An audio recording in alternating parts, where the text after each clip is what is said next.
Inna lillahi wa inna ilaihi raji'un. A yanzu muke samun labarin cewa Allah ya yi wa Umar Bankaura, wanda aka fi sani da Kafi Gwamna na cikin shirin Kwana 90 rasuwa.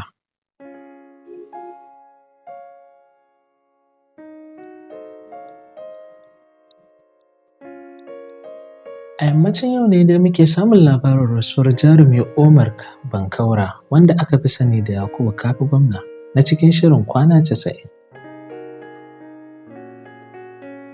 Wanda a satin da ya gabata ne dai aka wallafa hirarsa da mujallar fim kan rashin lafiyar tasa.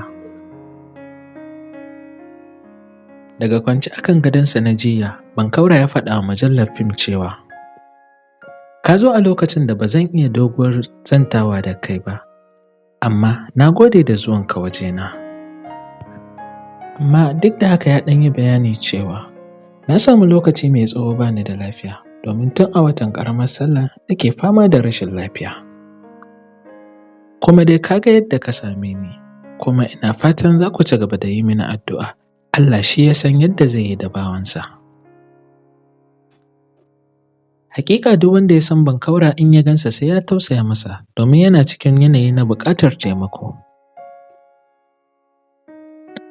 Allah ya ba shi lafiya, ya sa cutar ta zama kafara a gare shi. Allahu Akbar, ashe dai cutar ba ta tashi ba ce ba. A yanzu haka dai abokan sana'ar tasa na ta wallafa hotunansa a shafukan sada zumunta, suna ta roƙa masa Ubangiji gafara da rahama. Allah Ubangiji ya mana rahama baki ɗaya, amin.